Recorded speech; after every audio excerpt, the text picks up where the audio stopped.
Hello friends, आज हम इस वीडियो में डिस्कस करने वाले हैं उत्तल दर्पण की सहायता से प्रतिबिंब का बनना। तो अवतल दर्पण की सहायता से प्रतिबिंब का बनना हम लोग इसके पहले वाले वीडियो में डिस्कस कर चुके हैं। आज हम उत्तल दर्पण की सहायता से प्रतिबिंब कैसे बनता है उसकी चर्चा करने वाले हैं।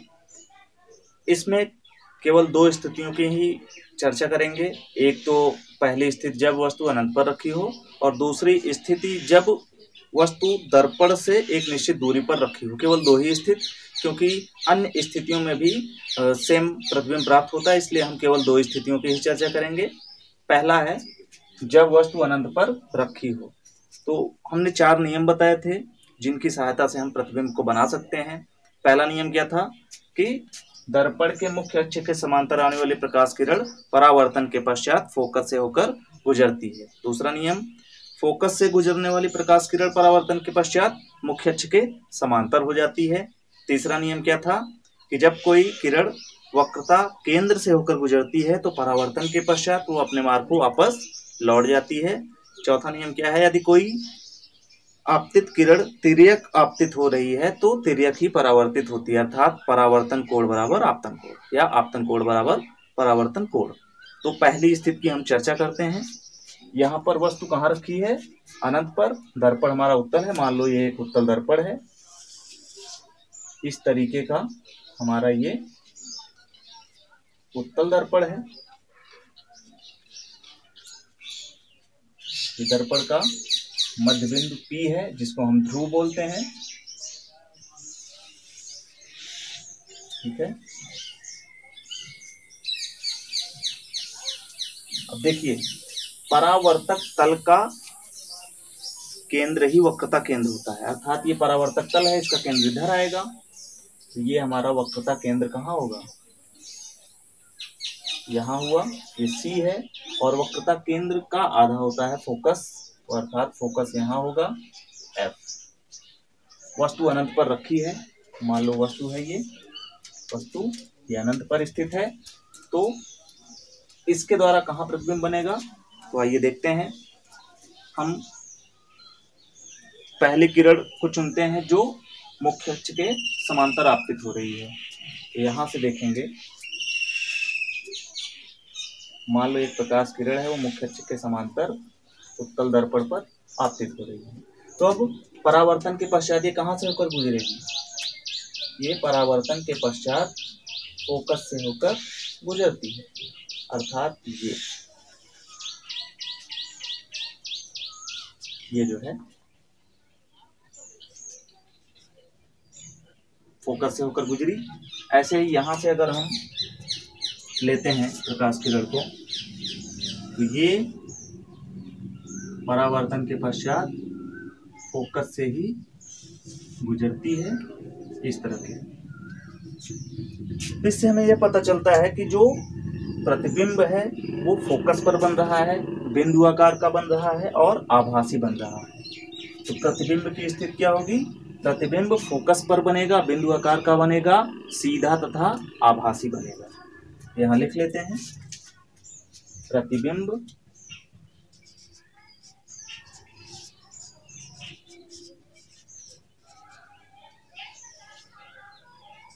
फोकस पर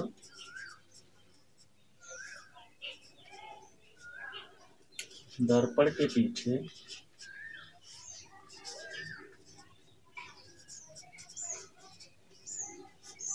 बिंदु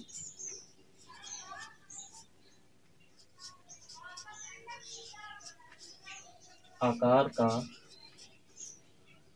सीधा तथा आभासी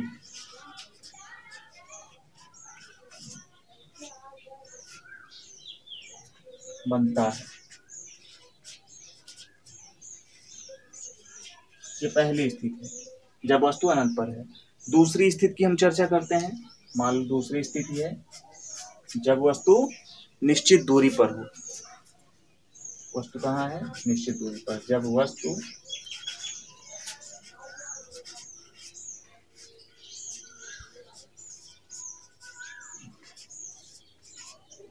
निश्चित दूरी पर हो। आइए देखिए इस स्थिति में प्रतिबिंब कहाँ बनता है उसकी चर्चा करते हैं। यहाँ देखिए मान लो कोई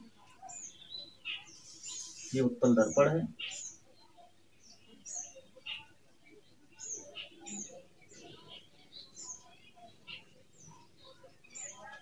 ये उत्तल दर्पण है। अब यहाँ देखिए ये दर्पण का ध्रुव है P, ये मुख्य अक्ष है, ये वक्रता केंद्र C है और ये फोकस F है। ठीक है, देखिए एक उत्तल दर्पण लिया है, दर्पण का ये ध्रुव P है, ये फोकस F है तथा वक्रता केंद्र C है। वस्तु मान लो निश्चित दूरी पर रखी है उत्तल दर्पण पर। तो अब हम यहाँ देखेंगे दो किरणों का चुनाव करेंगे। एक किरण जो मुख्य अक्ष के समांतर आपतित हो, मुख्य अक्ष के समांतर एक किरण आपतित हो रही है दर्पण पर। अब ये परावर्तन के पश्चात कहाँ से होकर जाती है, ये परावर्तन के पश्चात फोकस से होकर गुजरती है इस तरह से। दूसरी किरण वो चुनेंगे जो वक्रता केंद्र से होकर गुजरे, अर्थात यहां से हम वक्रता केंद्र से जाने वाली एक प्रकाश किरण का चुनाव करेंगे इस तरह। अब वक्रता केंद्र से गुजरने वाली प्रकाश किरण परावर्तन के पश्चात अपने मार्ग पर वापस लौट आती है। तो यहाँ से देखो ये कटान बिंदु है, अर्थात यहाँ पर इसका प्रतिबिंब प्राप्त होता है इस जगह पर। और प्रतिबिंब की स्थिति क्या है, ध्रुव तथा फोकस के बीच बन रहा है, वस्तु से छोटा बन रहा है, सीधा बन रहा है और चूंकि आभासी किरण द्वारा बन रहा है इसलिए आभासी भी रहेगा। ठीक है, तो यहाँ पर प्रतिबिंब की स्थिति क्या है, प्रतिबिंब दर्पण के पीछे फोकस तथा ध्रुव के बीच बन रहा है, वस्तु से छोटा, सीधा तथा आभासी बन रहा है। यही इतना यहाँ लिख लेंगे। ठीक है, ये स्थिति है। तो प्रतिबिंब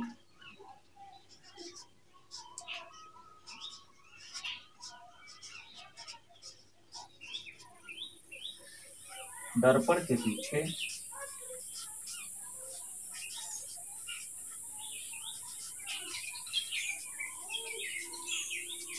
फोकस तथा ध्रुव के बीच में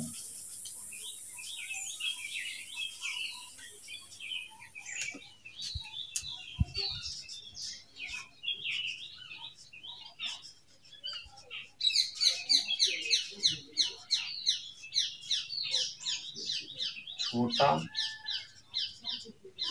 सीधा तथा आभासी बनता है।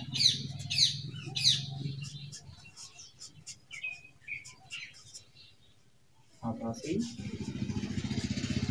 बनता है। ठीक है, ये दो स्थितियां हैं उत्तल दर्पण की सहायता से। दो स्थितियों के प्रतिबिंब प्राप्त किए जा सकते हैं। एक तो अनंत पर रहेगा तो बिंदु आकार का बनेगा, और निश्चित दूरी पर रहेगा तो हमेशा ही फोकस तथा ध्रुव के बीच सीधा, छोटा और आभासी प्रतिबिंब बनता है। ठीक है, अब आइए इसके उपयोग के ऊपर चर्चा करते हैं। इसके क्या उपयोग हो सकते हैं, तो यहाँ से ध्यान से समझिए। इस स्थिति का उपयोग कर सकते हैं, कहने का मतलब दर्पण से निश्चित दूरी पर अगर कोई वस्तु स्थित है तो उसका हमें सदैव छोटा, सीधा प्रतिबिंब प्राप्त होगा। सदैव पूर्ण प्रतिबिंब प्राप्त हो रहा है, मतलब पूर्ण प्रतिबिंब प्राप्त हो रहा है लेकिन छोटा प्राप्त हो रहा है और सीधा प्राप्त हो रहा है। तो इसका उपयोग हम करते हैं जो हम वाहन चलाते हैं उसके साइड मिरर में, पार्श्व की वस्तुओं को देखने के लिए इसका उपयोग करते हैं, जो साइड मिरर्स होते हैं। ठीक है, क्योंकि पीछे से आने वाली वाहन को अगर हमें देखना है, उसका प्रतिबिंब प्राप्त करना है तो उत्तल दर्पण लगाते हैं, और दर्पण से वो निश्चित दूरी पर स्थित होता है, इसलिए दर्पण में उसका सीधा तथा छोटा एवं स्पष्ट प्रतिबिंब प्राप्त होता है, जिसके वजह से ड्राइवर अपने पीछे आने वाले वाहनों को देख पाते हैं। इसका बेसिक उपयोग यही है कि साइड मिरर में इसका प्रयोग किया जाता है। ठीक है, तो आज की वीडियो में केवल इतना ही।